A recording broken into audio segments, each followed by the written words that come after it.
you know who Saint Josephine Bakhita is? No. She was the first black woman to become a saint. Her story is the story of a girl that was born in southern Sudan, who was enslaved. And one day, I believe he was a journalist or a student, I can't remember, but this is famous. She was asked by this journalist, if you were to be in front of your enslavers right now, the ones that inflicted you so much pain, what would you do to them? And she said, I would kneel at their feet, I would kiss them, because thanks to them, I have known Jesus Christ.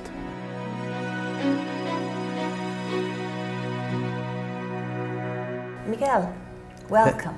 Hello, Tammy. How are you? Very nice to meet you. We're here at the art conference, so I get to meet individuals from different parts of the world, and you're from Spain. Spain.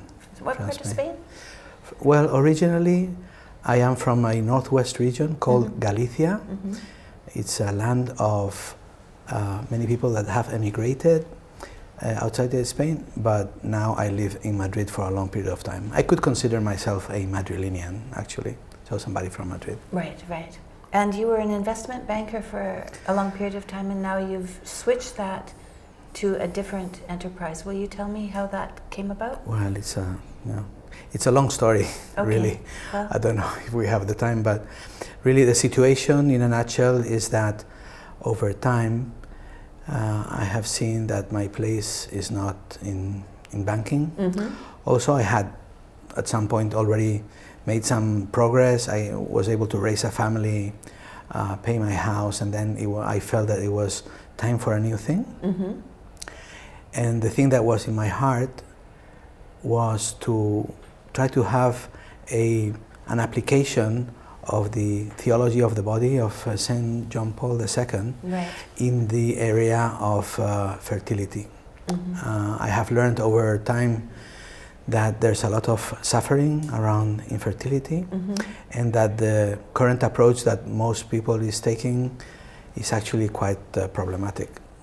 Okay, well, we can talk more about that, that's for sure. So you went to the St.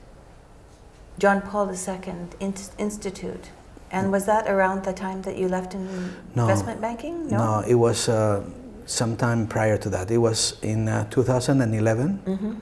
So I took this formation from 2011 to 2014. It was my wife. Oh, for 3 years? For 3 years. It was my wife that was insisting for another 3 years for us to take this formation. So you took it together?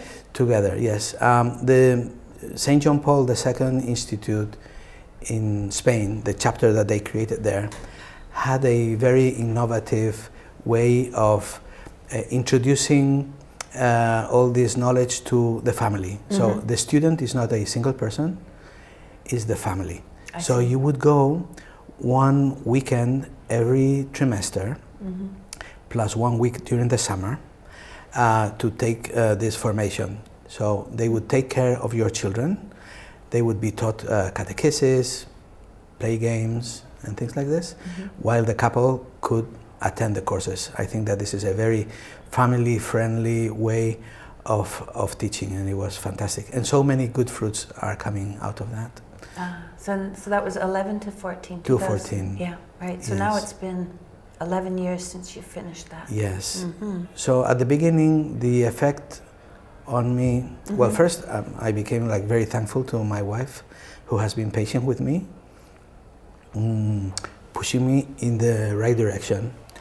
And because I didn't want to go to this, really. I mean, and at the beginning I was a little bit angry at her because she forced me into it. But then I realized how good this was for me and for other people.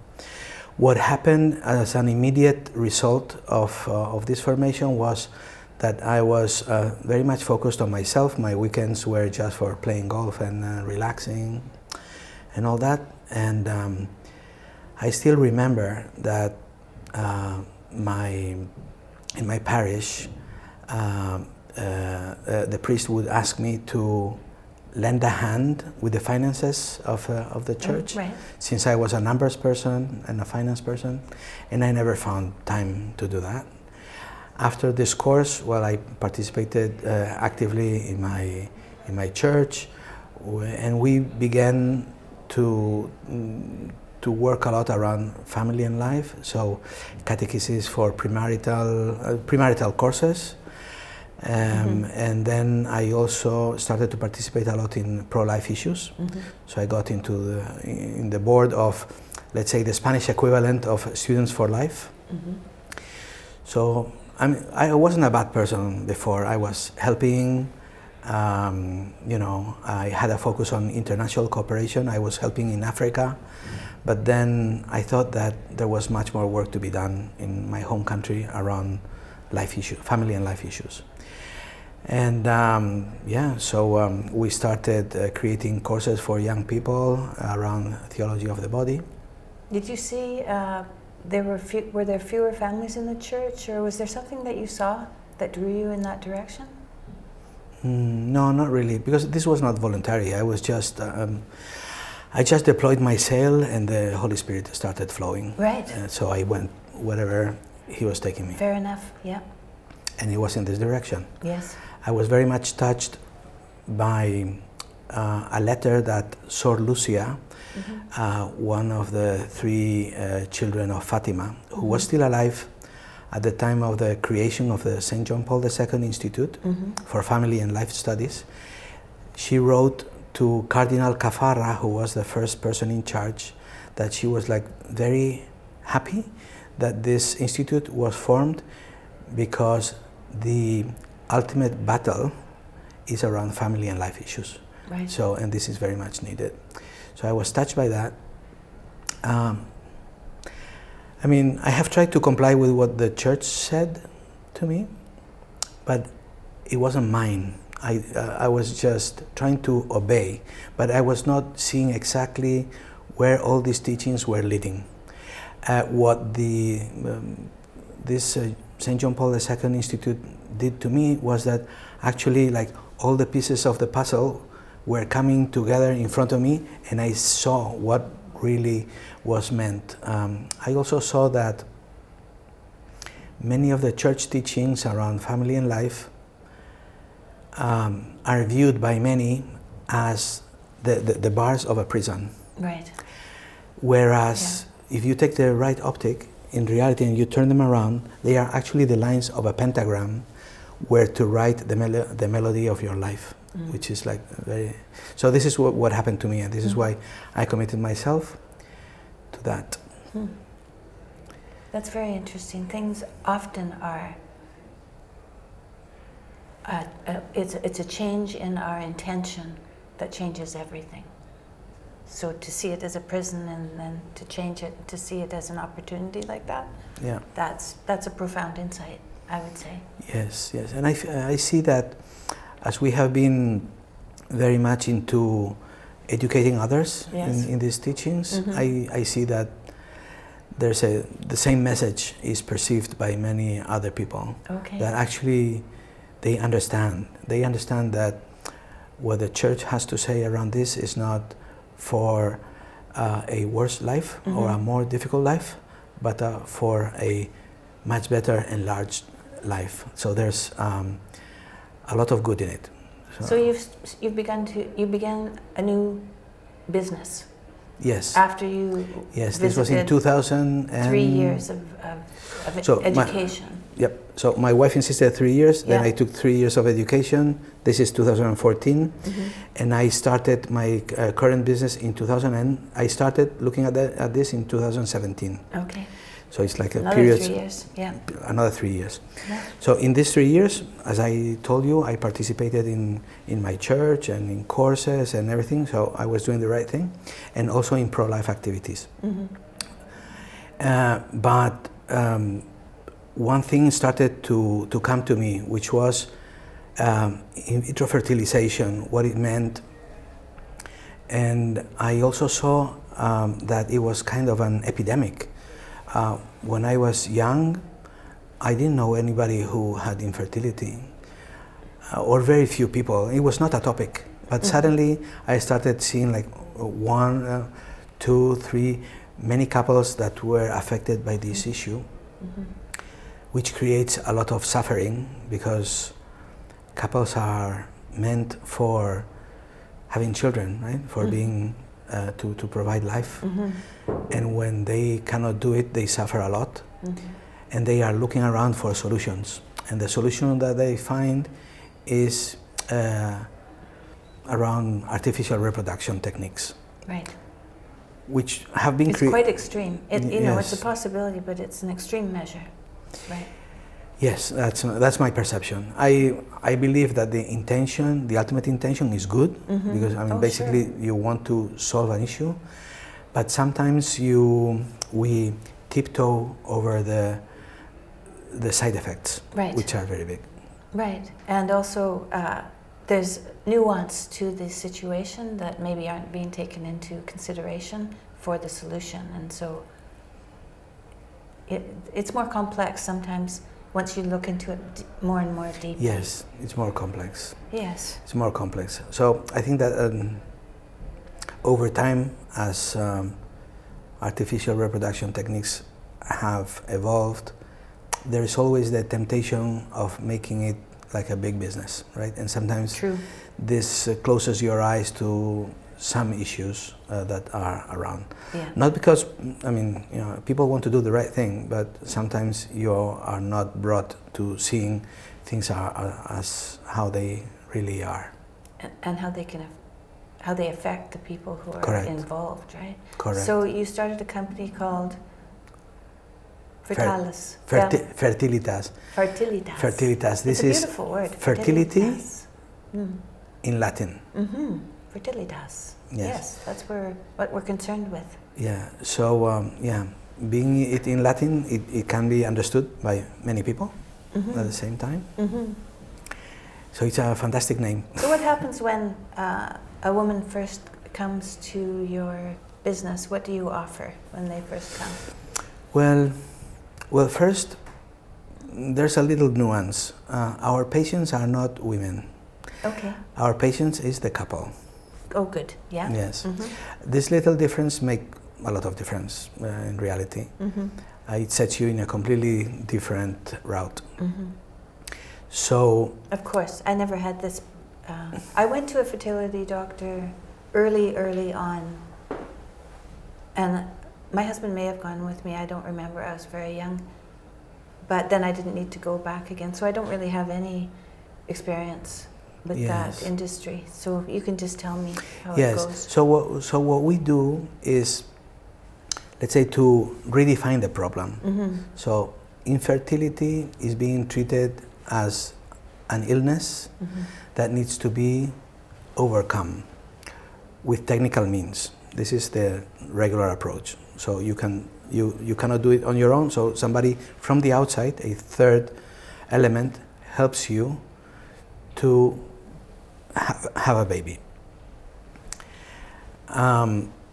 Whereas what we want is to look at infertility not as an illness, but rather as a symptom. It is like a fever.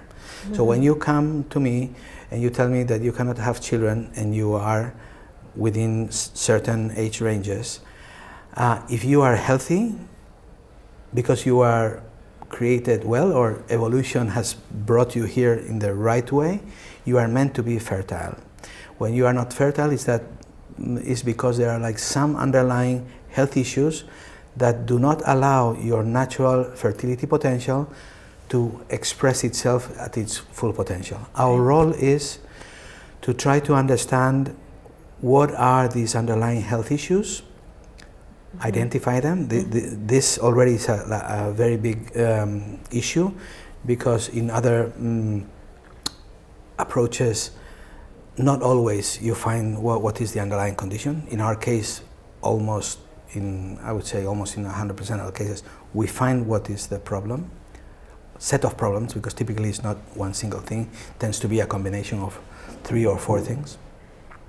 This in itself, being able to put a name to what is going on with you, is already very relieving for the couple. You go from thinking that you are like a broken toy to putting a name to what's happening. And that's the first part of the story. And the second part of the story is trying to resolve those issues. And once you try to resolve those issues, the couple will be parents, if they are meant to be, on their own. They will go out on a date, they will have some wine, and then they will get happy and things happen, right? Yes, right. So it is not the role of my company to participate in that. So it is the role of the husband and wife to do it. What we need to do is try to eliminate, let's say, the handicaps or the obstacles that we may find there, if there are. And if we can, we are not, let's say, it's not completely perfect. What do you think is the largest component that stops people from being fertile? As you say, there are several, but the biggest one is trying to conceive quite late. Okay, so in life. Yeah. So in the case of Spain, for instance, which is the one that I know best, we have gone from looking to have the first baby in the 80s or late 70s, when the age of the lady was 25 years, to we are approaching slowly 35 years. Right. These 10 years make a lot of a difference. When you are 25, a regular healthy woman has still ahead of her around 80% of their quote-unquote maternity potential. When they reach 35, it's only around like, say, 20. Yeah. Right, that's a big difference. Yes, and people are not aware of this. I mean, they feel very well, very healthy lives, and it's difficult to understand that when you are 35, from a procreation point of view, you are entering into the last phase. Right. Yeah, it's a harsh reality, but it's true. And it is not common. I mean, we don't have. I mean, governments have taught us that tobacco is bad, and now the amount of people that smoke is much smaller than some decades ago. Right. But nobody speaks to us about this reality. About. Do you know what the cigarette companies went to after they weren't making any money on cigarettes? They went to the food industry. Yeah, this is what I hear. Yes. That's quite a shock, isn't it? And then they developed processed carbohydrates and to sell them as much as they could and make lots of money on them. So marketing can be trouble if ethics aren't involved. You have to have good ethics no matter what you do. And that's the thing with marketing is I studied advertising for a little while and came to realize that I could sell things if I wanted to anyone, but is that right? Is That's that correct. right? Yeah. So I didn't do it anymore. I got out of it. Yeah, the temptation is big to do that. Yeah. Also, you have a boss, you have objectives to comply. So it's a whole organism of many elements that push you in that direction. Yeah. Yeah. So the same happens here. That's what I think. Something that I could not believe my eyes and my ears was to find that there is another alternative for looking at the infertility problem, and that this knowledge was not new. This was very well researched and up and running for use since the 80s, 90s. And going back a little bit to the story that I was telling you about how I got into this world.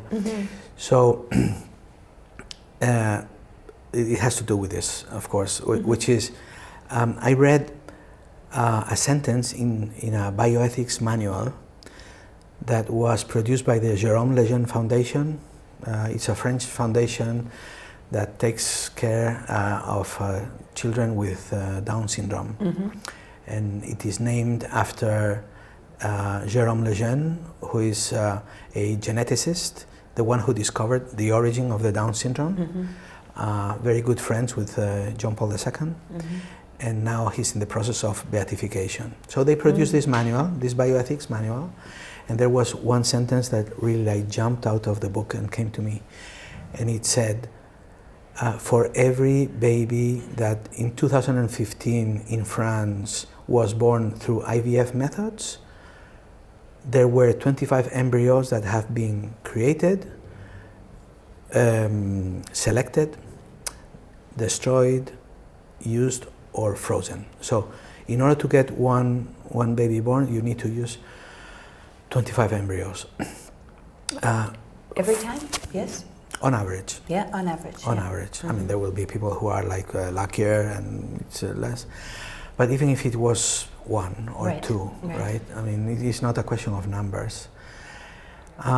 So that really, moved me. Mm-hmm. So, because this was the evidence that, going back to the infertility epidemic that I was seeing around me, I was seeing that the normal mechanism that people were using in order to overcome it had made lots of casualties to the embryos. I think it's only, I mean, sometimes it's only Catholic people that really look at this, because I mean, there's other people also that look at this, but since the embryo is not considered a human being, and there's a lot of controversy around when life begins. Yeah, there is, isn't there? You know, I was on a plane to London with a biologist, and my husband was talking about, and he had been listening to my husband speak about people and how we're always talking about we're in a zero-sum game, and my husband says, no, we're not. We're not a yeast in a petri dish. And this biologist said, you know, even the yeast in the petri dish, those few cells, if they are under some sort of stress and one of them can tolerate it, they will share their genetics among them. Those tiny little cells before they are what we would call life, really. Mm-hmm. So it does, as far as biologists are concerned, it does happen right away. There is life right away. There is not just life, but there is there's communication between the cells right at the beginning. They're not all the same. They're learning and changing based on what has to happen to make this a viable experiment. And so it isn't just carbon copies of something that is not viable. It actually is. So anyway, even biology is starting to figure it out. In the context of human procreation, you know, I mean, the union of the sperm and egg, it starts the whole process. Before that, nothing happens, and then so there's one concrete time. I mean, maybe many people may tell you that you are a bigot because of you thinking this way, but I don't see any other scientific evidence about when life begins, which is at the time of conception. Right. So, for me, since I have that worldview, and you know, I don't want to hurt anyone because of this, but based on the best scientific evidence that I have access to, that is the start of life. So, if that's the start of life, if for every IVF child born alive, you need to spare 25 embryos, for me it's an issue. And this moved me.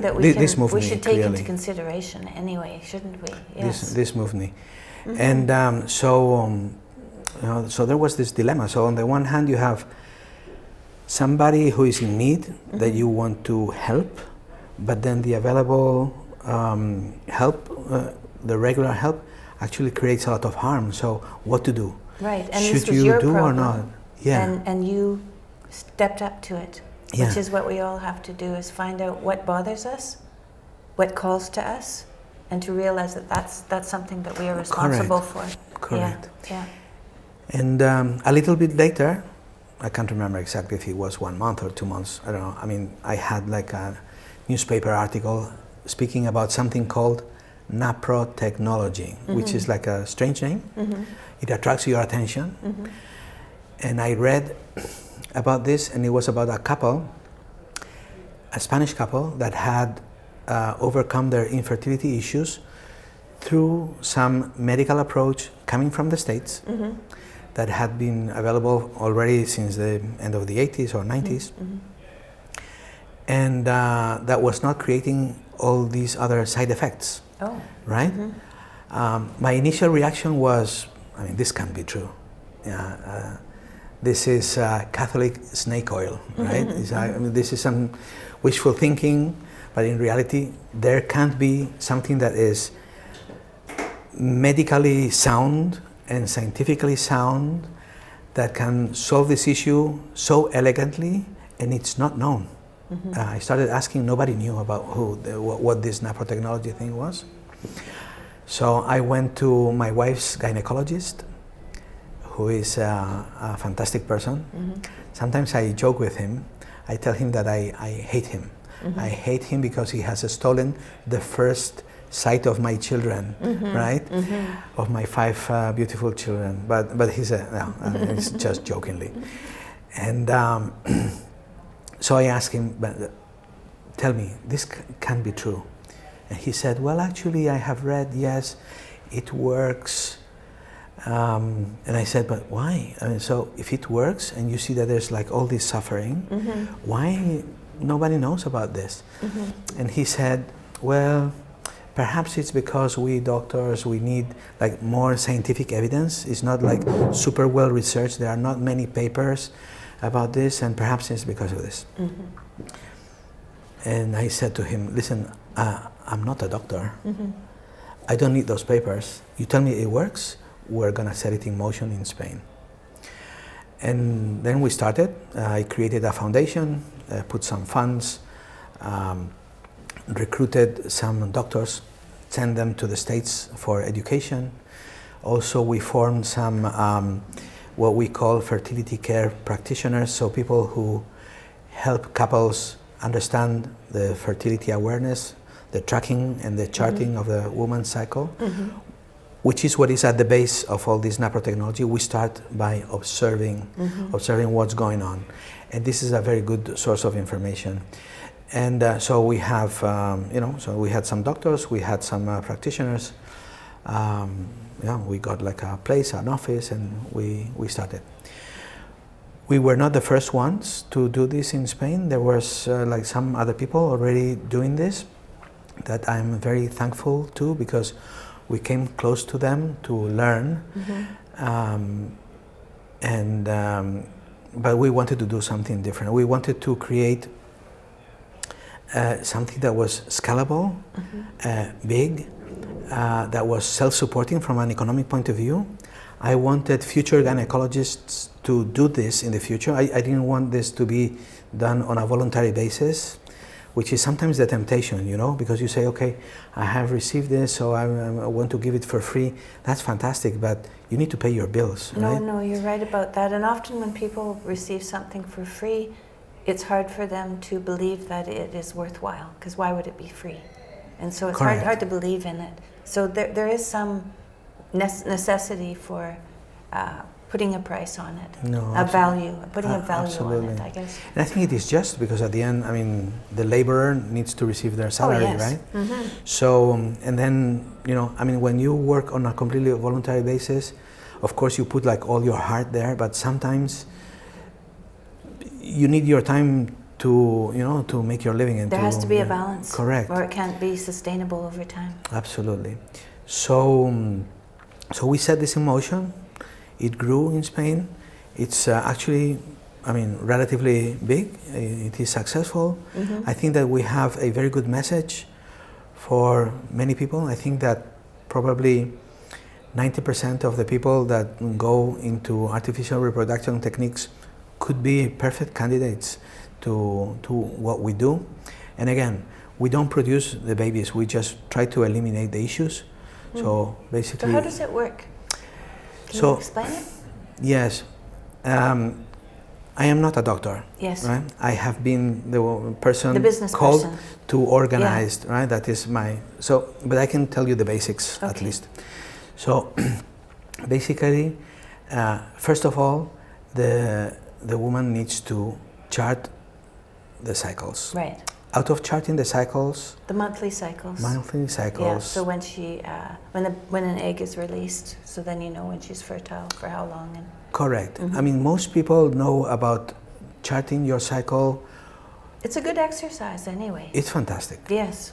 We should know. We should know, just like we would know when we're tired and when we should sleep, and when we're rested and we should wake. We should also be aware of what our body is doing when when we're fertile. That's when we can have a baby, and then when the system is resting, we should know that. So it's just another bodily process that we can pay attention to. It's good healthcare. Yeah, I mean, good and healthcare. it's also, I mean, we owe so much to women, right? Because so much of the burden is on them. Yeah.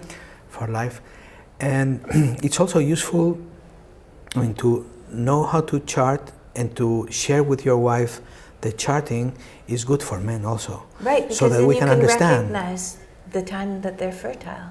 Not only that, that of course, yes, that goes without saying, but also to understand the changes in moods. Yeah. So for a woman to be able to conceive a fantastic combination of so many things have to happen. Sometimes I use the metaphor that this is like a Ferrari, right? It's very beautiful, very powerful, many items, many electronics, many valves, you know, and everything needs to work in sync, right? It's fantastic. By comparison, a man is a skateboard.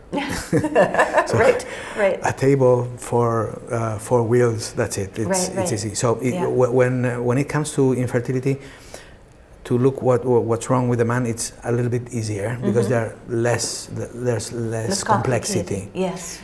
Which is also reflected in our characters, right? We tend to be like simpler, and you tend to be richer in character.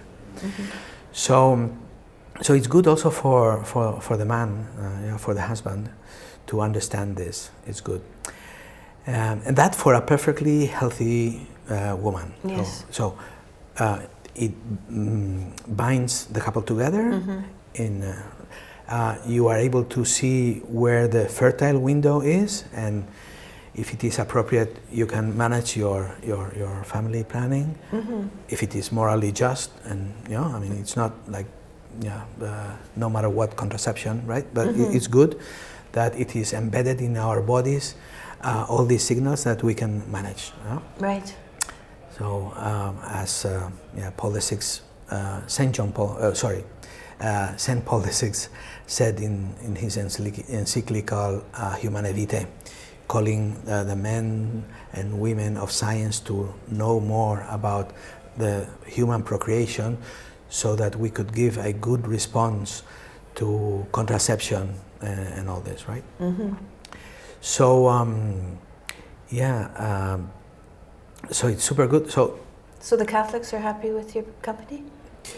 Some of them, not all of them. Not all of them? Not all of them. Okay. I mean, even in the Catholic world, not everybody views things the same way. Right. But I mean, we just focus on trying to do as much good as we can. That's it. Yeah. No. There's definitely going to be people. I mean, and not hurting people. No. Well, when I put videos up where I'm speaking about Catholicism or faith in general, even there will be people who have critiques of what I do. There's always people who will have ways they think would be better, but the onus is on them to do better. Really. Our Lord was put to death. So, I mean, what can we expect? We are not going to be any different, right? No.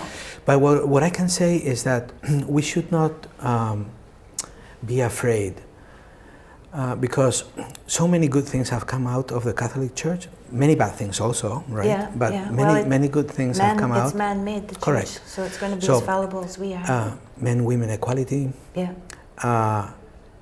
No abortion, no disposition of children until the first year of life, like it happened in the Roman Empire.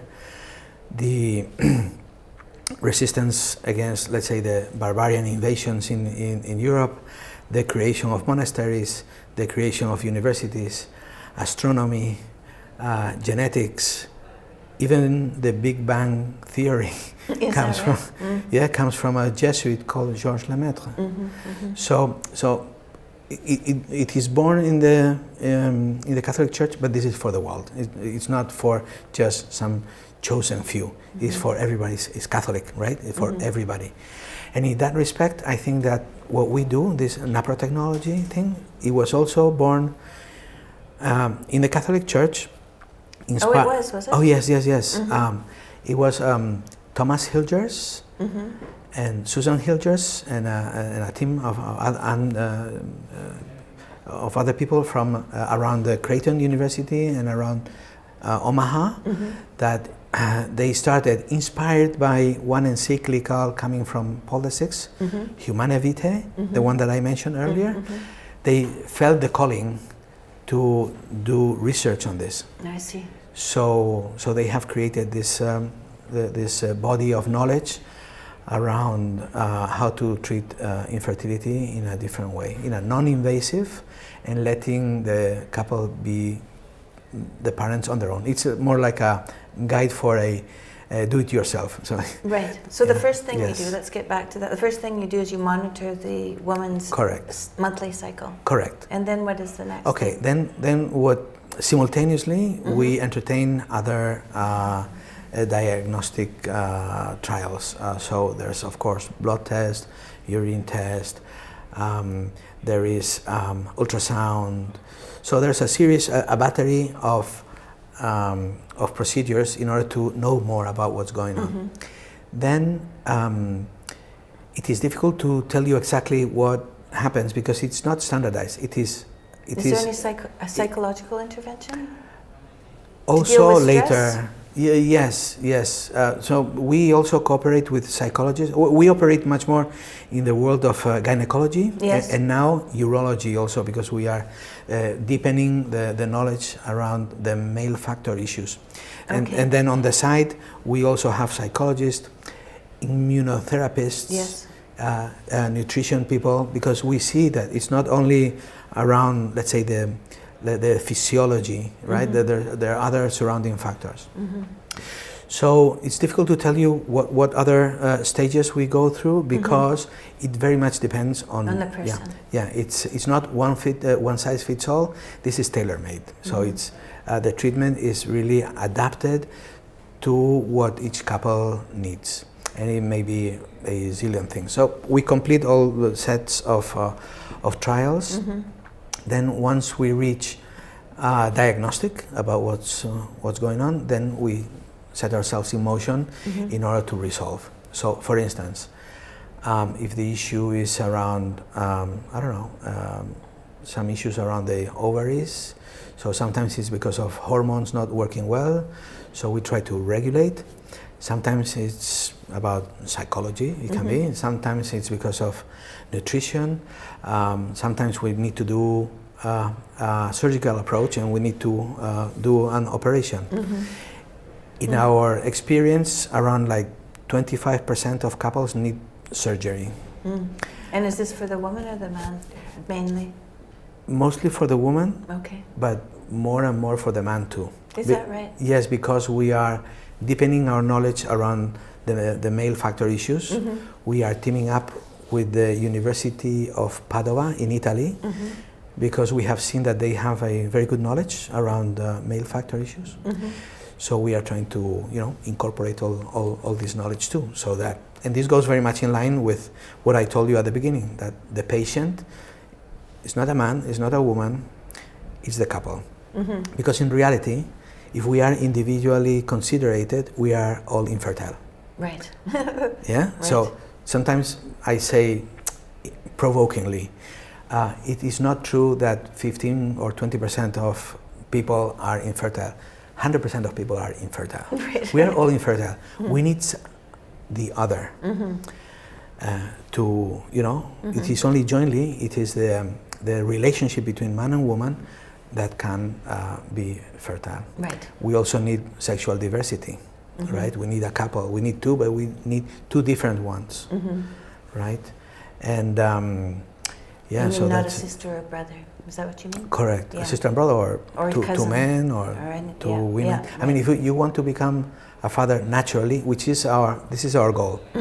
Now, our name is Fertílitas, ser padres naturalmente, which means becoming parents naturally. This is our business. So this implies everything that I have been saying, that the patient is not one individual person, is the couple, even though most of the treatments go perhaps with a woman, but we look the two in combination, and we try to restore the natural fertility potential. What's right? the percentage of people that you help, do you think? The percentage of total people that we are able to address in Spain? Well, what's the percentage of people, say, you help in a month? Of the people who come, how many of them? Okay. Let me rephrase that. Okay, so, more or less, when we look currently at all the couples that need help in Spain, based on my estimations, and it's very difficult to come up with these numbers, I think that we are tiny. We are able to help, say, 1% of the total. That would be our quote-unquote market share, so very small.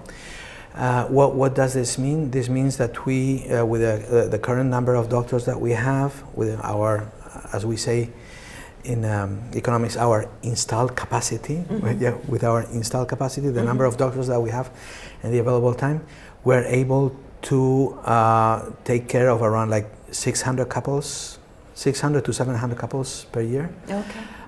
If we force things, perhaps we could go up to 1,000 couples. Now, have you looked at have you looked in terms of diet? In terms of diet, what have you looked at there for changes that are useful?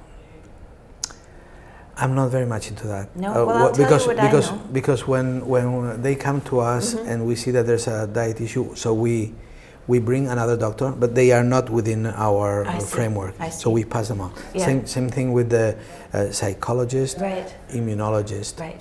And until now, we also were deriving patients to urology, so andrology, but now we are bringing, as we grow, we would want to bring like all these specialties under our roof, but we still don't. I would be very interested in knowing. Well, my daughter interviewed a fertility doctor in the States, Dr. Kiltz, K-I-L-T-Z. I'm going to go on his podcast soon, but we haven't been able to arrange that yet, but I will talk to him.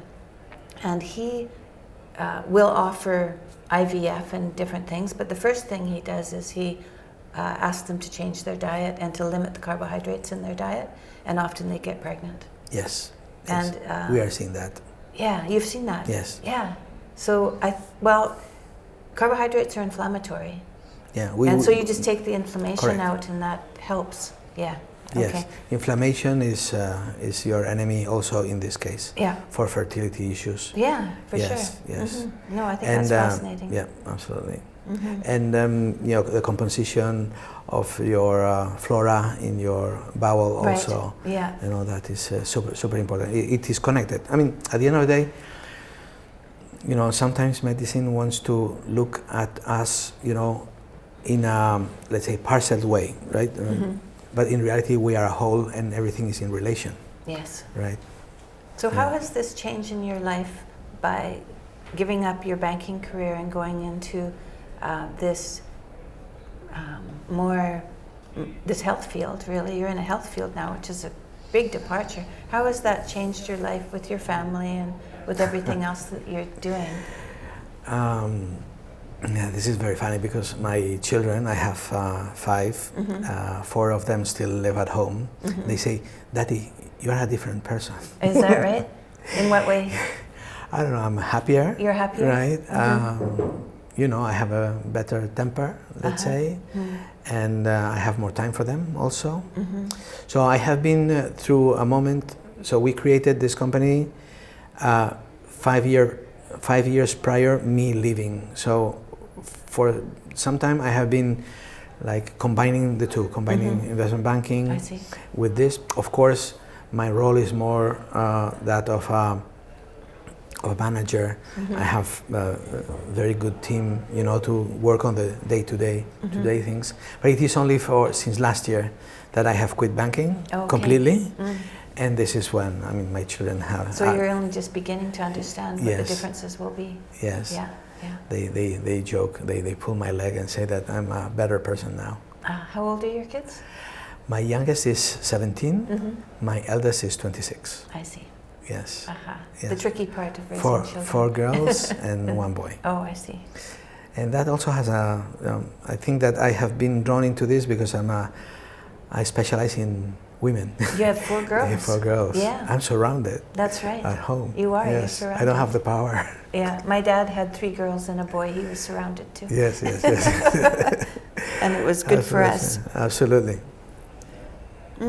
So how does theology of the body, I've read an appended version of this book, but how has that informed your decisions that you've been making around these changes? Well, yeah, as I said at the beginning, a new process in me was set in motion once I got in touch with this. Yes.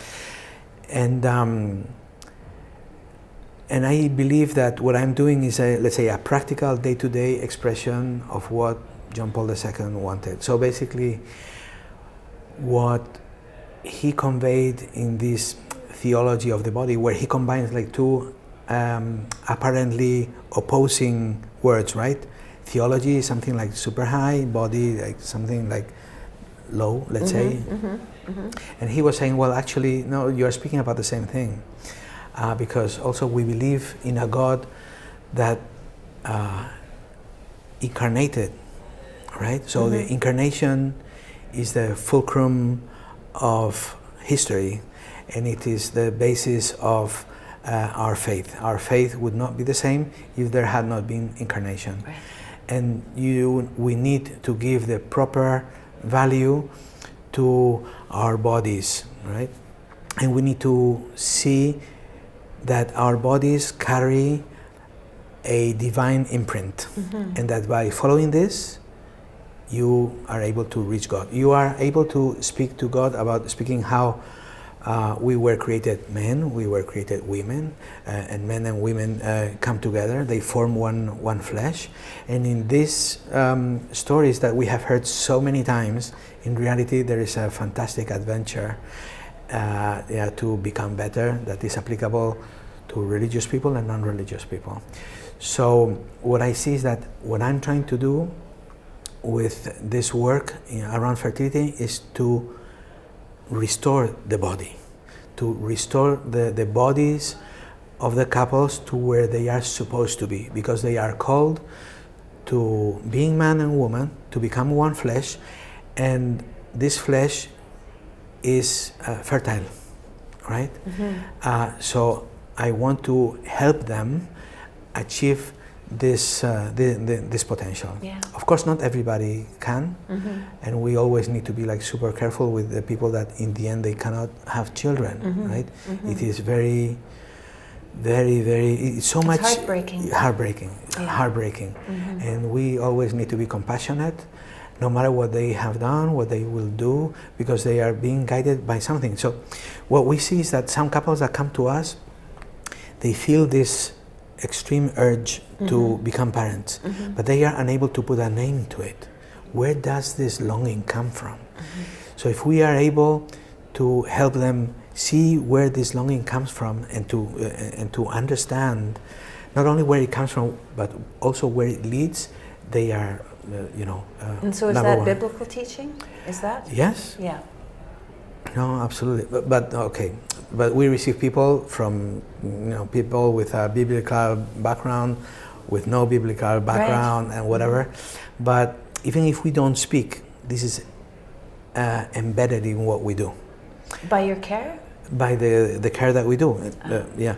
First, how we try to approach patients. We try to approach patients in a different, more compassionate way, right? Number one. But also, it is what we do. What we do, I mean, the basis of our work is try to, accept, receive the couple where they are, and try to give them medicine in order to restore themselves, right? So this is very much in line with the theology of the body, because we want the body to express all that it is meant to express. And the new body that is created by joining man and woman, which is a new flesh, is a new thing. It is called to extend itself through eternity, through the lineage, through their siblings, through their children, right? And we want to participate in that adventure. Isn't that great? It is. That's fantastic. Yeah, that's it's fantastic. great. And it seems surprising that would be overlooked. Well, things are like this. I mean, now it's in our hands.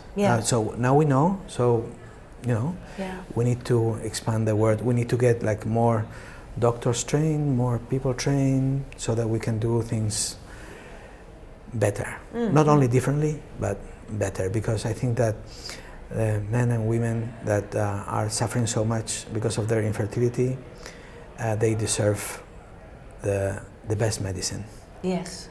That's for sure, yeah. Which at a human... That's the most important thing. You know, you talk to people who have attained high status in the world, men who have attained high status in the world, and you ask them what's most important.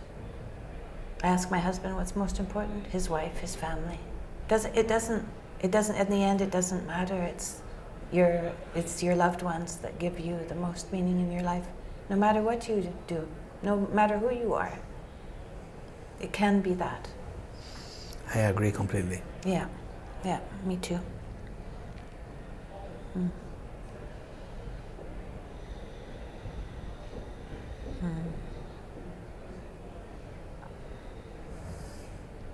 So when people come to you, what are the more challenging situations that come up that you've had to deal with?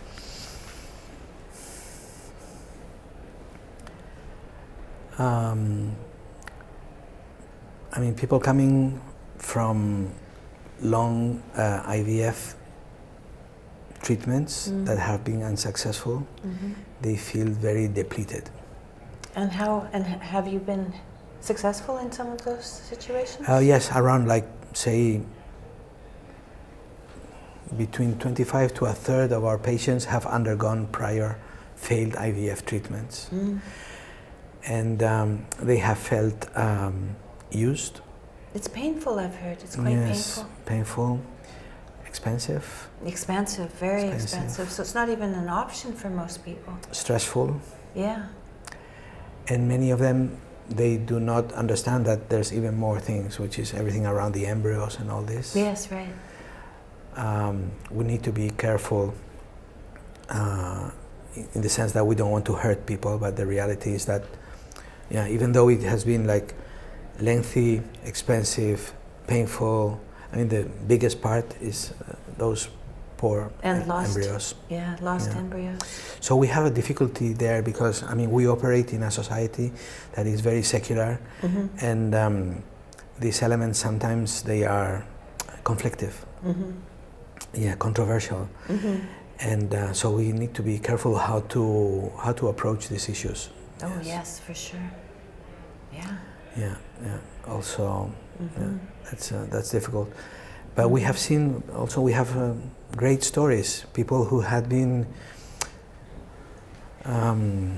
let's say, unsuccessful. That they have felt that they had spent all their money, and then suddenly, we look at them and we find. Sometimes it's very stupid things. Sometimes it's super stupid. I'm thinking of a particular case. They had undergone four cycles of IVF.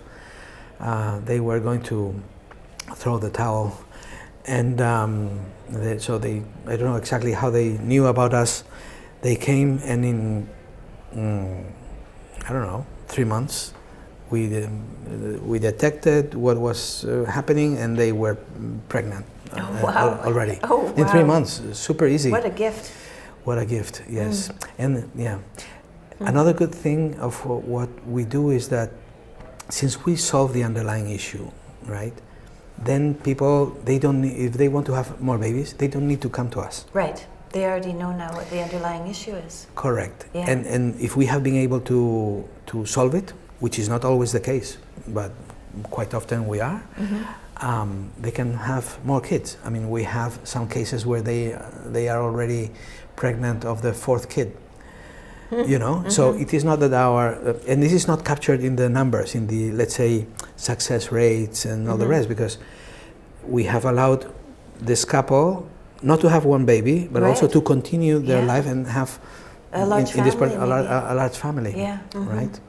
That's right. But our success rates are very good also. Well, that's very encouraging. Yeah. Yeah, because we are having such a debate these days about what is the right thing to do about infertility. So yeah, what I believe, I mean, I'm on the ground, and what I see is that artificial reproduction techniques, they utilize a lot of technology, a lot of chemicals, many things, and the success rates overall, it varies by age for sure, but overall it's not more than 25-30%. Yeah? And these treatments, and it's not in one single treatment that you get your baby. You have to undergo several cycles, right?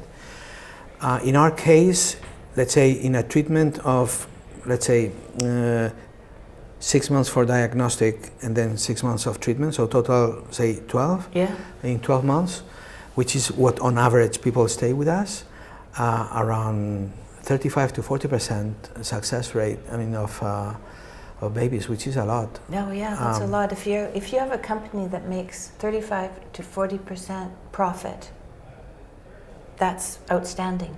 Really. No, absolutely. You know, we're talking about lives here, so it sounds, it sounds like there's some defeat in it, but you have to think about it in other terms of what it would mean to have a 40% success rate. Yeah, which is big. Which you also have to compare. I mean, the average age of our patients, as I mentioned, is around like 36, 36, 37, average. And even if these couples were completely healthy, the probability of conceiving after 1 year of intercourse would be around, like, call it 45-ish%. We are able to restore their fertility, natural fertility, with a success rate of around like 35-40%. So we have to compare this 35-40 to the 45 that they would have regardless because of their age, right? So it's quite a high number. So basically we are saying that we are able to restore, say, 70% of their natural fertility potential for the age, so which is actually very good. Right, because their fertility has already gone down because they're of the age. Because they're older. Yes. Right. So, and age is also correlated with other health issues regarding gynecology, like probability of breast cancer, probability of endometriosis and things like this. So I think that one thing that that we are not able to convey in a very convincing way is that actually children, they are not a burden. I mean, for women they are a medicine, because when they have children, their gynecological health is much better. Oh, is that right? And yes, correct. Correct. Well, I noticed, the one thing I noticed that is something to note, I think, is when my first baby was born, and she was maybe 8 months old, and we went to see our relatives, and there was Grandma and Grandpa and their friends, and Grandma's sister and her husband, so maybe 6 adults sitting on the porch at the lake, and my daughter was in a jolly jumper, and they were all just transfixed by this baby. Because my husband's family was younger than mine, because my family had lots of kids in it, but his had none. And when I had my first baby, it was amazing to see how much attention this baby would bring, and it had nothing to do with me. I wasn't the center of attention, and it was such a relief. Absolutely. Right, to move so that I realized that I had offered them my baby, and it was what they needed and wanted. It was beautiful. So, yeah, it's a ray of hope, a ray of sun. A ray of hope, a ray of sun. Yes, absolutely. Yeah. So people are having fewer babies, and fewer people are getting married even. Yes. And which is a complicated problem, and the population decline is a complicated problem. But I wonder what kind of solutions you feel that you are bringing to people. I am not a demographer, no. So some of these issues are well above my paycheck. Right. So I don't know. I think that here, for instance, at ARC, where we are right now, there have been like many discussions around this with very sharp and intelligent people. But what I hear, what I see is that, let's say from a cultural standpoint, I think that marriage and family are not attractive enough. Right. They're not valued as highly correct. As they might be. I doubt about the efficacy and efficiency of simply pumping money and giving handouts or tax breaks. There is some effect, and we see that some countries have had some successes, but they are not big successes. The situation is that when two young people coming out of university and they look and see what their life is going to look like, so they have like three main pillars of activity. So work-related stuff, so self-realization through work, their professional goals, let's say lifestyle goals, so traveling, enjoying, having different experiences, and then forming a family.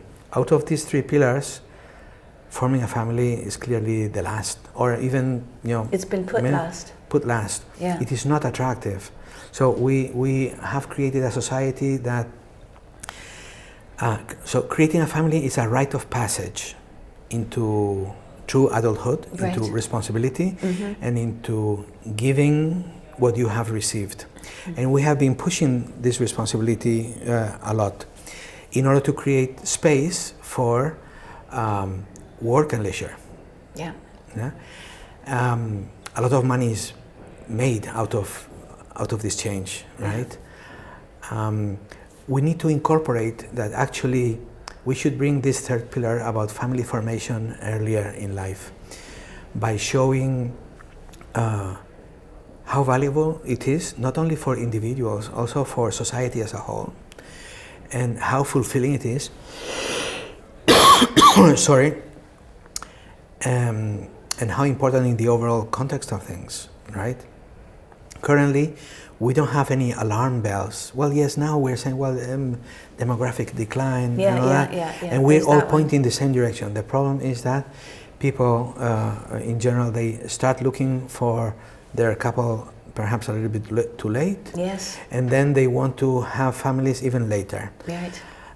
Because, and you cannot force people, they will try to do what they think is best for them based on the available information. What I think is that there is not enough information generally available about how important it is both for individuals, couples, and society as a whole to form families and to have babies. If we were able to convey this message, I think that more people would feel attracted. Of course, many things have to give, right?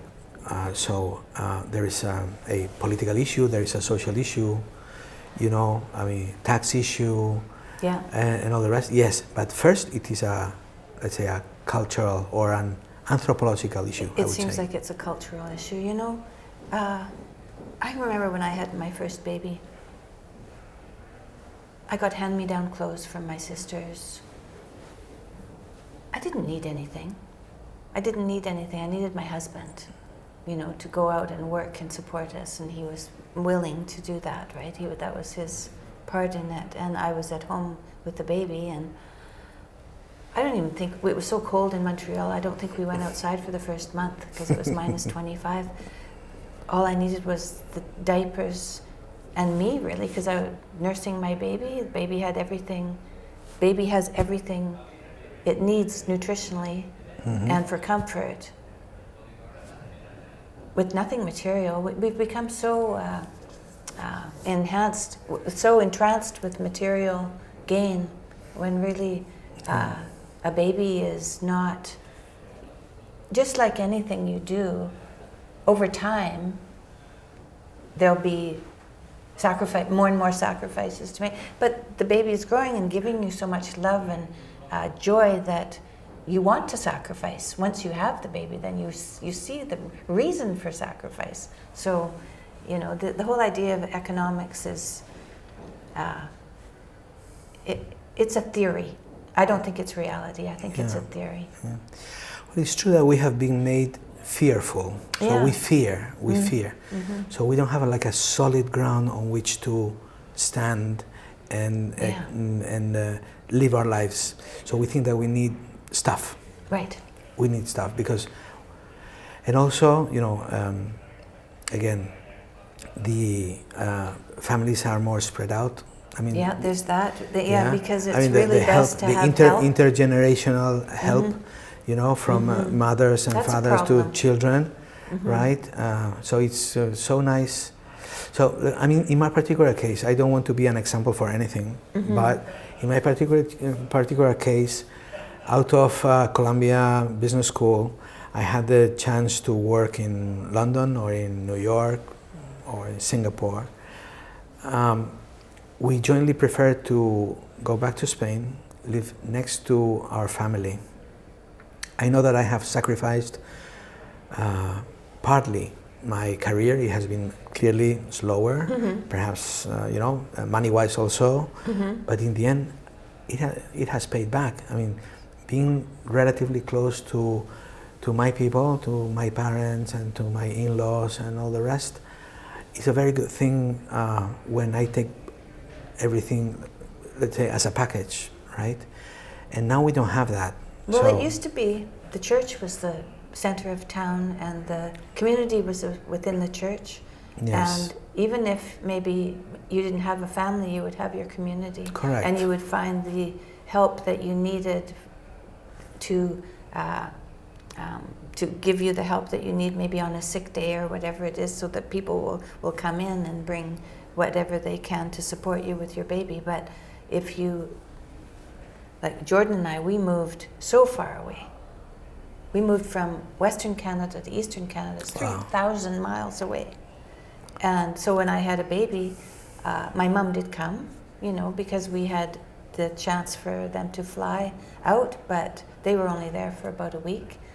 And so I stayed home. So I had to stay home with my kids, or I would have to leave, and we decided that the amount of money I could make if I left anyway was, because I would have to pay for childcare and stuff. It just, and you know, it seemed like, well, really? No. So we just decided to not go anywhere, go out for dinner or have any magazines or anything, and just, you know, hunker down and have some kids, which was good, because how much more entertainment do you need than a live baby? You don't have time. Right. You don't have time. No, you don't have time. So that's right. You don't have absolutely. Time. So it doesn't matter. So it doesn't. It was okay, actually. I stayed home. I liked staying home, and I didn't have a cell phone or anything. It was before cell phones. So, but you know, we eventually moved when my kids were still little to a neighborhood where there were lots of people, and I made sure that I made friends with the people around. And when my cousin had a baby 3,000 miles away, I found a woman in the neighborhood who had a baby, and I took her a meal. You know, and when my grandmother had a heart attack 3,000 miles away, my neighbor's mother was sick, and I took her something, and these became my good friends. And in fact, one of them gave me their kids to take care of with my children, and so they had playmates every day. And so there's ways to do this. To create a community. That had nothing to do with money. It really didn't have much to do with money. So it depends how you prioritize it. What's most important, right? What's most important? Yeah, it's a complicated problem, and it really does take meditation to decide what it is that's calling you. And then I found for women, we have to see what's in our heart and share those thoughts with our husbands, because I think often women want kids and they don't say so, and because they're afraid that will maybe change the relationship and that the man will leave. But if they've chosen well their husband, that's not what's going to happen. It's going to bring them closer together. And so I've noticed in my life the things that I haven't got are really the things that I haven't insisted on. And that's something that I have to learn. You also insisted on many things, like my wife insisted on yes, taking courses and things like that. that. Right? She insisted. Well, good for her. Where would I be if she had not insisted on so many things? Yeah, I don't know. That's right. So, and this is also a good proof that sometimes the best is not what you want. No. I mean, because I have been forced into so many things, and I'm so happy. So thank you very much. Yeah, and we are one body, so we have to say who we are and what we feel and what we have in our hearts. We have to share it with each other, because we're together in this. There's no getting out of that now. We're married, we're together in this. Let's give each other the benefit of the doubt and just share what's deepest in our hearts. Yeah. Yes. Do you know who Saint Josephine Bakhita is? No. She was the first black woman to become a saint. Okay. She was ordained the same day as Saint José María Escrivá de Balaguer. Okay. Same day, by John Paul II. Her story is the story of a girl that was born in southern Sudan, who was enslaved. She was born around like mid-19th century, if I'm correct, mid to late. So she was made a prisoner. She went from hand to hand of people. She was enslaved, and she was, how do you say, fustigated? No, whipped. Whipped with tremendous scars. She was marked and all the rest, to the point that out of pain she forgot her name. Wow. And she took a new name, which was Bakhita, which means fortunate. Right? With the passage of time, she ended up in the hands of an Italian couple. And to make a long story short, so they ended up, after many changes in Italy, she became a nun, right? And one day, I believe it was a journalist or a student, I can't remember, but this is famous. She was asked by this journalist, so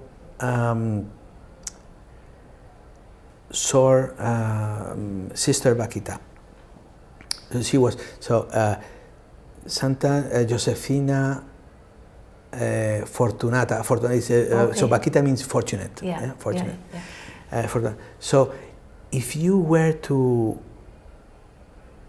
be in front of your enslavers right now, the ones that inflicted you so much pain, what would you do to them? And she said, I would kneel at their feet, I would kiss them, because thanks to them, I have known Jesus Christ. Right. And it was true in slavery, abuse, pain, and whatever. So sometimes it's not, so I think that now we have made a God of what we want. Right. And sometimes it's not the best. Of course, this example is a little bit extreme, right? But I mean, but it's just extreme. To make the point. But suffering, through suffering, is when we find our deepest fortitude, you know, where we can find our courage, because we have to have courage, especially if we want to. And what I found is to live for the people who love you. It gives you courage, and so, yeah, that's a good place to stop. Yeah. Thank you. Thank you. That was fun. Thank you. Thank you very much. Thank you for your patience.